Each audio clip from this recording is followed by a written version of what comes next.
Hey guys, welcome to மணி ரிச்சா சோறு. இன்னைக்கு நம்ம பார்க்க போற ரெசிபி என்ன அப்படின்னா வெஜிடேரியன்களுக்காக அப்படி என்ன செய்ய போறோம் அப்படின்னா வாழைப்பூ வச்சு சூப்பரான ஒரு மீன் குழம்பு. இந்த கார்த்திகை மாசம் ஆச்சுனால நிறைய பேர் வீட்டில் மாலை போட்டுருவாங்க. இல்லை நிறைய வெஜிடேரியன் ஃப்ரெண்ட்ஸ் இருப்பாங்க. அவங்களாம் வந்து என்ன ப்ரோ மீன் குழம்பு அப்படி என்ன சொல்றீங்க, அதை விட நல்லா இருக்குமே, வேற என்ன செய்யலாமே அப்படின்னு சொன்னீங்கன்னா அவங்களுக்கான ஒரு ஸ்பெஷல் டிஷ் தான் இந்த வெஜிடேரியன் மீன் குழம்பு. இதுல என்ன பண்ணுவோம்னா வாழைப்பூவை பஜ்ஜி மாதிரி ஃப்ரை பண்ணி அதுல ஒரு மீன் குழம்பு. இது பார்க்க அப்படியே வந்து அந்த மீன் குழம்போட பார்க்க அப்படியே தான் இருக்கும். மீன் குழம்போட ஃப்ளேவர் தான் கொடுக்கும். ஆனா டேஸ்ட் மட்டும்தான் கொஞ்சம் அது மாறும். ஏன்னா மீனோட ஃப்ளேவர் அதுல இறங்காது இல்லை. பட் ஆனா அந்த ஒரு ஃபீல் கொடுக்கும். ஸோ இந்த ஈஸியான வெஜிடேரியன் மீன் குழம்பு எப்படி செய்யலாம் பார்த்துடலாம் வாங்க. நான் இன்னைக்கு கொஞ்சோண்டு வாழைப்பூ, ஒரு ஒரு கட்டு ஃபுல் பூ போடணும் அவசியமே இல்லை. ஒரே கொஞ்சோண்டா வாழைப்பூ எடுத்துறீங்க. இங்க பாருங்க, இதுவே பர்ஃபெக்டா இருக்கும். இந்த வாழைப்பூ பாத்தீங்கன்னா இதுல இந்த மாதிரி ஒரு சின்ன இலை இருக்கும். அதுக்கப்புறம் உள்ள பாத்தீங்கன்னா இது பாருங்க, இந்த மாதிரி ஒரு காம்பு இருக்கும். இந்த காம்பை மட்டும் எடுத்துணும். இது இருந்துச்சுன்னா இது வேகம் வேகாது. சாப்பிடும்போது உங்களுக்கு நல்லா கடிப்படும். அந்த ஒரு ஃபீலே இருக்காது. இதை எடுத்துட்டு இது எல்லாமே ரெடி பண்ணி வச்சிருக்கேன். இந்த வாழைப்பூ பாத்தீங்கன்னா அது பாருங்க, ஒரு கைப்பிடி மொத்தமாவே பாத்தீங்கன்னா இவ்வளவு ஒரு கைப்பிடி தான் வருது. இந்த அளவுக்கு வாழைப்பூ எடுத்திருக்கேன்.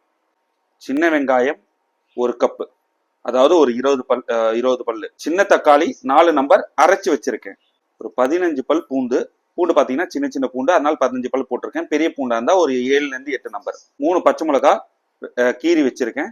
சோம்பு அரை ஸ்பூன், கடுகு அரை ஸ்பூன், ஒரு எலுமிச்சம்பழம் சைஸ் புளி, வெந்தயம் 1/4 ஸ்பூன், சீரகம் அரை ஸ்பூன், பிளெயின் மிளகாய் தூள் அரை ஸ்பூன், மஞ்சள் தூள் 1/4 ஸ்பூன், கடலை மாவு 3 டீஸ்பூன், அரிசி மாவு 2 டீஸ்பூன், கார்ன்ஃப்ளவர் மாவு 2 டீஸ்பூன், குழம்பு மிளகாய் தூள் 3 டீஸ்பூன், உப்பு தேவையான அளவு, கருவேப்பிலை, அந்த வாசனைக்கு கொஞ்சோண்டு கொத்தமல்லி.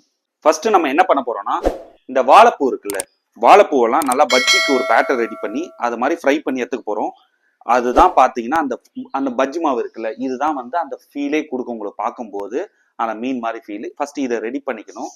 இதுக்கு முன்னாடி பாத்தீங்கன்னா உங்களுக்கு வீட்டுக்கு ப்ரௌனி ஆர்டர்ஸ் எதனா வேணும்னா எக்லெஸ் ப்ரௌனியா இருக்கட்டும், எக் ப்ரௌனியா இருக்கட்டும், எல்லாமே வந்து செஞ்சு தரோம். வீட்லயே வந்து முறையா எல்லாமே பர்ஃபெக்டான நல்ல இன்கிரீடியன்ஸ் வச்சு செஞ்சு தரோம். Eggless brownie 1/2 kg 400, egg brownie 1/2 kg 350. உங்களுக்கு என்ன ஆர்டர் வேணும்னா கீழே இருக்க இந்த கான்டாக்ட் நம்பரை ரீச் பண்ணுங்க, வாட்ஸ்அப்ல மெசேஜ் பண்ணுங்க. உங்களுக்கு நாங்க டன்சோ பண்ணிடுவோம். இது ஃபுல்லா சென்னையில மட்டும்தான் இப்போதைக்கு ஸ்டார்ட் பண்ணியிருக்கோம். Travel charges extra, Dunzo charges பண்றது எல்லாமே எக்ஸ்ட்ரா, நீங்க அதை பார்த்துக்கணும். ஒன்லி இந்த 400 ரூபா 350 ரூபான்றது ப்ரௌனிக்கான சார்ஜஸ் மட்டும்.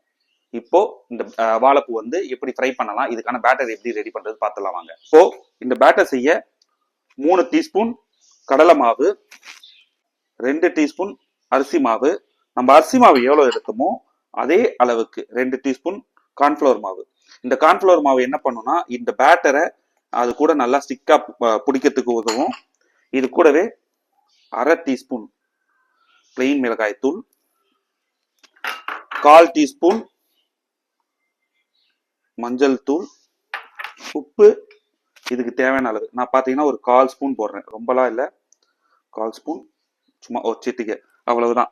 இதை லைட்டா நல்லா மிக்ஸ் பண்ணிட்டு தண்ணி விட்டு அந்த பஜ்ஜி மாவு கன்சிஸ்டன்சிக்கு ரெடி பண்ணிக்கணும். அதுக்கப்புறம் இதுல டிப் பண்ணி பொரிச்சு எடுக்க வேண்டியதுதான். பாருங்க, இப்ப எல்லாம் நல்லா மிக்ஸ் பண்ணியாச்சு. இதுல கொஞ்சம் கொஞ்சமா தண்ணி விடுங்க, ரொம்ப அதிகமா விட்டுறக்கூடாது. ஏன்னா ரொம்ப தண்ணியா வந்துச்சுன்னா இந்த வாழைப்பூல இருந்து அந்த மாவு வந்து பிரிஞ்சு போயிடும். அதுக்கப்புறம் பாத்தீங்கன்னா ஃபுல்லா வந்து எண்ணெயில தான் மாவு இருக்கும். இது பார்க்க அந்த ஃபிளேவர் கொடுக்காது. கொஞ்சம் கொஞ்சமா விட்டு பஜ்ஜி மாவு கன்சிஸ்டன்சிக்கு ஃபில் பண்ணிடலாம் வாங்க. இப்ப பாருங்க, இந்த மாவு கன்சிஸ்டன்சி பாருங்க எவ்வளவு திக்கா இருக்குன்ட்டு. இந்த அளவுக்கு இருக்கணும். ஃபர்ஸ்ட் இதுல கொஞ்சம் கொஞ்சமா போட்டு, ஏன்னா இது ரொம்ப அதிகமா போட்டுறாதீங்க. ரொம்ப அதிகமா இருந்துச்சுன்னா ஃபுல் குழம்பையுமே வந்து இந்த வாழைப்பூவே இழுத்துக்கும். நீங்க குழம்பு ரொம்ப அதிகமா இருக்கிற மாதிரி இருக்கும். நான் உங்களுக்கு காமிச்சதுல இருந்து இவ்வளவுதான் போட்டிருக்கேன். பாருங்க, இன்னும் இவ்வளவு வாழைப்பூ எடுத்து வச்சிட்டேன். இதுவே சஃபிஷியன்டான லெவலா இருக்கும். ஏன்னா ரொம்ப அதிகமா போட்டீங்கன்னா உங்களுக்கு மறுபடியும் சொல்றேன், முழு குழம்பையுமே இது மாவு கன்சிஸ்டன்சி தான். ஸோ அதனால இது ஃபுல்லாவே இழுத்துரும் குழம்ப. இந்த அளவுக்கு இருந்தா போதும். உங்களால முடிஞ்சா பொறுமையா ஒன்னொன்னா நம்ம பஜ்ஜி எப்படி டிப் பண்ணுவோமோ அந்த மாதிரி கூட டிப் பண்ணி ஃப்ரை பண்ணலாம். நான் உங்களுக்கு காட்டுறதுக்காக இப்படி பண்ணிட்டேன். நீங்க அப்படி பண்ணீங்கன்னா இன்னும் மாவு வந்து உங்களுக்கு வந்து அப்படியே பஜ்ஜி மாவு மாதிரி உப்பி உப்பி வரும். ஸோ இப்போ இதை நல்லா எண்ணெய் ஊற்றி பொரிச்சு எடுத்துடலாம் வாங்க. இப்போ கடாய் நல்லா காஞ்சிடுச்சு வச்சுட்டேன். இதுல நான் இப்போதைக்கு ரீஃபைண்ட் ஆயில் ஊற்றிக்கிறேன். நம்ம குழம்புக்கு கடல் எண்ணெய் இல்லை நல்லெண்ணெய் யூஸ் பண்ணிக்கலாம். இங்க இதை ஃப்ரை பண்றதுக்கு வெறும் ரீஃபைண்ட் ஆயில் போதும்.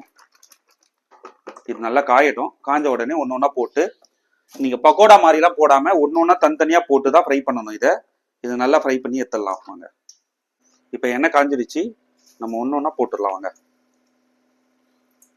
மறுபடியும் சொல்றேன், இது பஜ்ஜி மாவு மாதிரி நல்லா இன்னும் திக்கா போட்டா நம்ம குழம்புல பார்க்க இன்னும் நல்லா சூப்பரா இருக்கும். நம்ம ஆனா என்னன்னா, காலைல டைம்ல எழுந்து நம்ம ஸ்பீடா செய்யும் போது அந்த மாதிரி பொறுமையா போட்டு எடுக்கிறதுக்கு யாருக்கும் அவ்வளோ டைம் இருக்காது. அதனால நான் இப்படி காமிச்சிடுறேன். நீங்க ஞாயிற்றுக்கிழமையில வீட்டில் பொறுமையா பண்றீங்கன்னா பொறுமையா அந்த மாதிரி ஒன்று ஒன்றா நீங்க பஜ்ஜி எப்படி டிப் பண்ணி போடுவீங்களோ அந்த மாதிரி போட்டீங்கன்னா ரொம்ப சூப்பரா இருக்கும். இதை போடுற டைம்ல நீங்க ஒன்னே ஒன்று முக்கியமா ஞாபகம் வச்சுங்க, டக்குன்னு ஸ்டவ்வை சிம்ல வச்சுங்க. ஏன்னா இது பொறுமையா வந்து டிப் பண்ணி போடுவீங்க. நான் இப்போ வந்து ஆனா என்னன்னா முக்கியமான விஷயம், இந்த மாதிரி தனித்தனியா போடணும். இங்க பாருங்க எந்த அளவுக்கு ஃப்ரை ஆயிடுச்சு பாருங்க. இப்போ இது பார்த்தீங்கன்னா அப்படியே ஒரு நெத்திலி மீன் மாதிரி இருக்கும். இதை எடுத்துடலாம். மறுபடியும் எல்லா பேட்சுமே அதே மாதிரி ஃப்ரை பண்ணி எடுத்துடலாம். இப்போ பாருங்க எந்த அளவுக்கு நல்லா ஃப்ரை பண்ணி வச்சிருக்கோம் பாருங்க. இதை பார்த்தீங்கன்னா அப்படியே ஒரு நெத்திலி மாதிரி இருக்கும் உள்ள குழம்புல போட்டீங்கன்னா.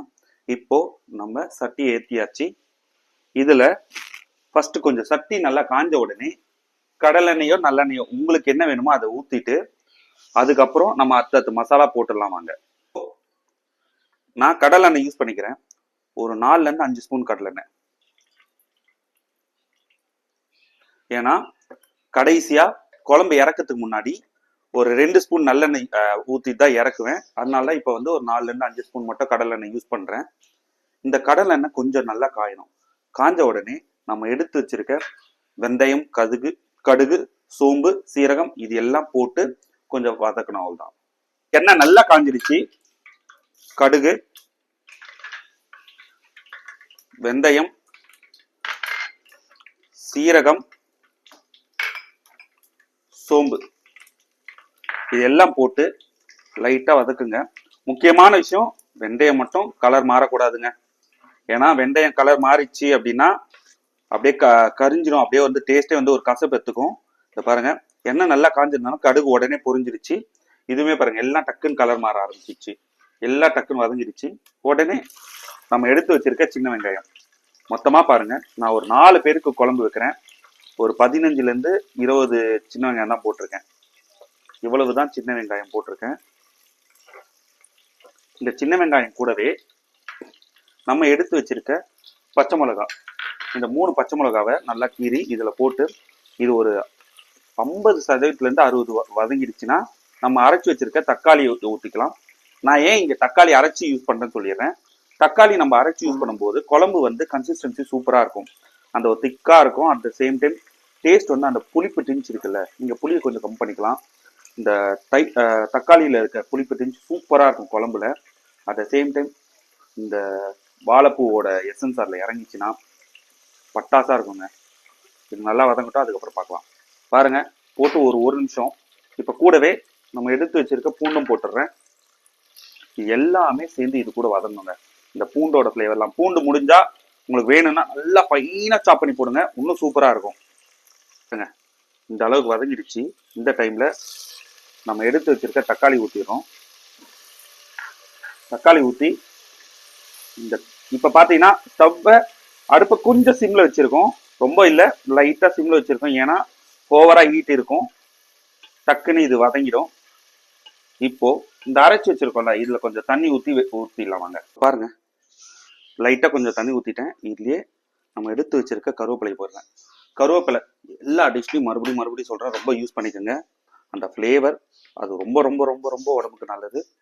இப்போ ஸ்டவ் ஹை ஃப்ளேம்ல வச்சுட்டு இது லைட்டா இந்த தக்காளியோட பச்சை வாசனை போகும். ஹை ஃப்ளேம்ல வச்சு லைட்டா இது கொதிக்கும்.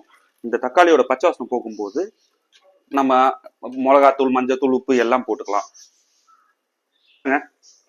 ஒரு 1/4 ஸ்பூன் மஞ்சத்தூள், குழம்பு மிளகாய் தூள், நம்ம வீட்டில் அரைச்சி வைக்கிற குழம்பு மிளகாய் தூள், இல்லை தனியா மிளகாய் எல்லாமே ஒன்றா இருக்கும். 3 ஸ்பூன், 3 ஈப்பிடு டீஸ்பூன் குழம்பு மிளகாய் தூள். நான் இப்போதைக்கு ஒரே 1 ஸ்பூன் உப்பு போடுறேன். ஒரு ஸ்பூன் போடுறேன். நம்ம அதுக்கப்புறம் டேஸ்ட் பண்ணிட்டு போட்டுக்கலாம். ஏன்னா மறுபடியும் அதே தான் எல்லா வீடியோல சொல்றேன்னு நினைக்காதீங்க. உப்பு கம்மியா இருந்தா மறுபடியும் போட்டுக்கலாம். உப்பு அதிகமாயிடுச்சுன்னா நம்ம ஒண்ணுமே பண்ண முடியாது. உப்பு இல்லைனாலும் உப்பு இல்லைனா கூட நம்ம அதை கொஞ்சம் அட்ஜஸ்ட் பண்ணிக்கலாம், டேலி பண்ணலாம், என்ன வேணா பண்ணலாம். அதிகமாச்சுன்னா மறுபடியும் குழம்புல தண்ணி அதிகமாக ஊற்றணும், இல்லை உருளைக்கிழங்கு கட் பண்ணி போடணும், அந்த ஃப்ளேவர் மாறும். அதனால எப்பயுமே கொஞ்சம் கம்மியாக போட்டு டேஸ்ட் பண்ணிட்டு கூட போட்டுக்குங்க. இப்போ பாருங்க, இப்போ இதுல போட்ட உடனே இது எல்லாமே கொஞ்சம் நல்லா சுண்டி வரும். இது அப்படியே பொறுமையா இப்போ இந்த டைம்ல ரொம்பலாம் வேணாங்க, லைட்டா பாருங்க எவ்வளவு தண்ணி ஊத்திக்கிறேன்னு. இந்த தண்ணி ஊத்தி இதை கொஞ்சம் நல்லா பொறுமையா வதக்குங்க. இதுல இருந்து லைட்டா எண்ணெய் பிரிஞ்சிடும். அந்த டைம்ல நல்லா உங்களுக்கு எவ்வளவு குழம்பு வேணுமோ அந்த அளவுக்கு தண்ணி ஊத்தி நல்லா கொதிக்க விடணும். பாருங்க, உங்களுக்கு பார்த்தா தெரியும் எண்ணெய் நல்லா பிரிஞ்சு வருது பாருங்க. இந்த டைம்ல நான் இந்த குழம்புக்கு எனக்கு எவ்வளோ குழம்பு வேணும்னு நினைக்கிறேனோ அவ்வளோ தண்ணி ஊற்றிக்கலாம். இப்போ நான் 4 பேருக்கு வைக்க போகிறேன் பாருங்க. ஏன்னா இன்னும் புளி தண்ணி வேற ஊற்றுவோம். அதனால் ரொம்ப தண்ணி ஊற்றிட்டாலுமே ரொம்ப தண்ணியாக இருக்கும் குழம்பு. அவ்வளோதான், இவ்வளோ தாங்க தண்ணி ஊற்றிக்கிறேன். இது போட்ட உடனே தண்ணி ஊற்றின உடனே இது அப்படியே ஒரு தட்டை போட்டு மூடி வச்சிருங்க. திறக்கவே கூடாது. நீங்கள் திறந்தீங்கன்னா அப்படியே அந்த மிளகாத்தூளோட ரா ஸ்மெல் வரும். அவ்வளோதான். இப்போ மூடிட்டு ஒரு 10 நிமிஷம் நல்லா கொதிக்கட்டும். உங்களுக்கு சைட்ல இருந்து ஃபுல்லா ஆவி வரும். அந்த குழம்பு நல்லா கொதிச்சு கொஞ்சம் லைட்டா வத்தும். அந்த டைம்ல புளி தண்ணி ஊத்திக்கலாம். குழம்பு நல்லா கொதிக்குது. எந்த அளவுக்கு சுண்டி இருக்கு பாருங்க. நல்லா தண்ணி சுண்டிடுச்சு. இப்போ நம்ம எடுத்து வச்சிருக்க புளி தண்ணி, நான் 1.5 கப் புளி தண்ணி ஊத்திக்கிறேன். நான் எடுத்து வச்சிருக்கேன் அந்த லெமன் சைஸ் புளியை நல்லா கரைச்சி 1.5 கப் புளி தண்ணி. இப்போ இந்த புளி தண்ணி போட்டு இது நல்லா கொதிக்கணும். இந்த பச்சை வாசனை போகணும். இந்த பச்சை வாசனை போன உடனே நல்லா கொத்தமல்லியை தூவி கொஞ்சம் நல்லெண்ணெய் ஊற்றி கார்னிஷ் பண்ணிட்டு ஆஃப் பண்ணி இறக்கிட்டு அதுக்கப்புறம் நம்ம வறுத்து வச்சிருக்க வாழைப்பூவை போட்டால் போதும். இப்போ இது நல்லா கொதிக்கிட்டோம். ஒரு 5 நிமிஷம், 3லேருந்து 5 நிமிஷம் நல்லா கொதிக்கிட்டோம். அதுக்கப்புறம் இன்னொரு 5 நிமிஷம் சிம்ல வச்சு கொதிக்கிட்டோம். அதுக்கப்புறம் நம்ம பார்க்கலாம். இப்போ பார்த்தீங்கன்னா குழம்பு உப்பு பார்த்தாச்சு, கொஞ்சம் கம்மியா இருக்கு. இப்போ பாருங்க, இவ்வளோண்டு உப்பு தான் போடுறேன். அவ்வளோதான். பாருங்க குழம்பு எவ்வளவு திக்காயிடுச்சுன்னு. இந்த டைம்ல நல்லா புளி அந்த பச்சை வாசனையும் போயிடுச்சு. இந்த டைம்ல நல்லா ஒரு 2 டீஸ்பூன் உங்களுக்கு அப்படியே நல்லெண்ணெய் ஊத்திட்டு கொஞ்சம் லைட்டா கொதிக்கிட்டோம். கொதிச்ச உடனே நம்ம கொத்தமல்லியை தூவிட்டு இந்த வறுத்து வச்சிருக்க வாழைப்பூவை போட்டு கொத்தமல்லி தூவி இறக்கிட்டீங்கன்னா சூப்பரான மீன் குழம்பு ரெடி. பாருங்க லைட்டா கொதிக்குது. இந்த நல்லெண்ணெய் ஊத்தின உடனே அந்த நல்லெண்ணெய் இதில் சேர்ந்த உடனே அந்த ஒரு ஃப்ளேவர் கொடுக்குது பாருங்க, அல்டிமேட்டுங்க. இதை பாருங்க, இப்போ நல்லா இதுவாயிடுச்சு. இந்த டைம்ல நம்ம எடுத்து வச்சிருக்க வாழைப்பூவை போடுறேன். அடுப்பை ஆஃப் பண்ணிடுறேன். என்னடா கொதிக்குதுன்னு பார்க்காதீங்க. எப்பயும் மண் சட்டி பார்த்தீங்கன்னா, மண் சட்டியில செஞ்சீங்கன்னா நீங்க ஸ்டவ் ஆஃப் பண்ணாலுமே அந்த சூடு இருக்கும்.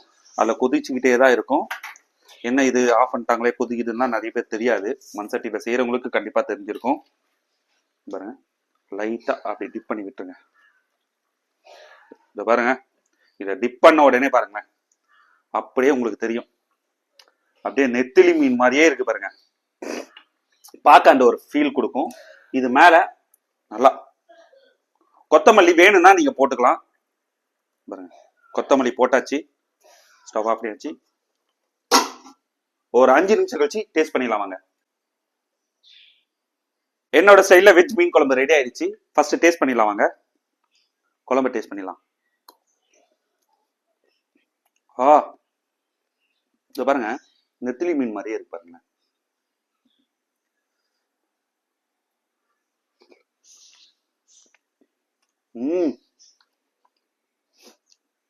சாப்பிடும்போது ஆல்மோஸ்ட் மீன் குழம்பு ஃப்ளேவர் வருது.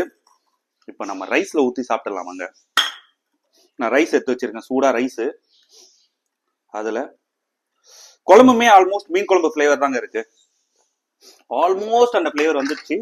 என்னதான் இருந்தாலும் மீன் குழம்பு அடிச்சு முடியாதுல்ல, ஓரளவுக்கு. பாருங்க,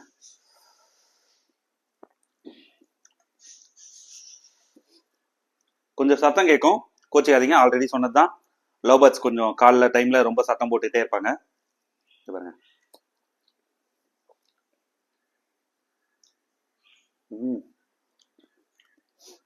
ஆல்மோஸ்ட் ஆல்மோஸ்ட் மீன் குழம்பு தாங்க. பாருங்க,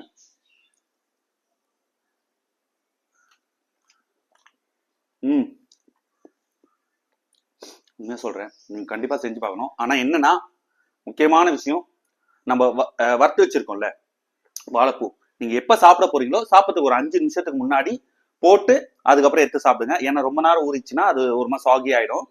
நான் இது வந்து வீடியோ கண்டதுனால அப்படியே போட்டேன். அண்ட் மோரோவர் இப்போ எல்லாருமே ஒரு 10 மணி, இப்போ பார்த்தீங்கன்னா ஒரு 9 மணி ஆச்சு. 10-10:30 எல்லாரும் சாப்பிடுவாங்க.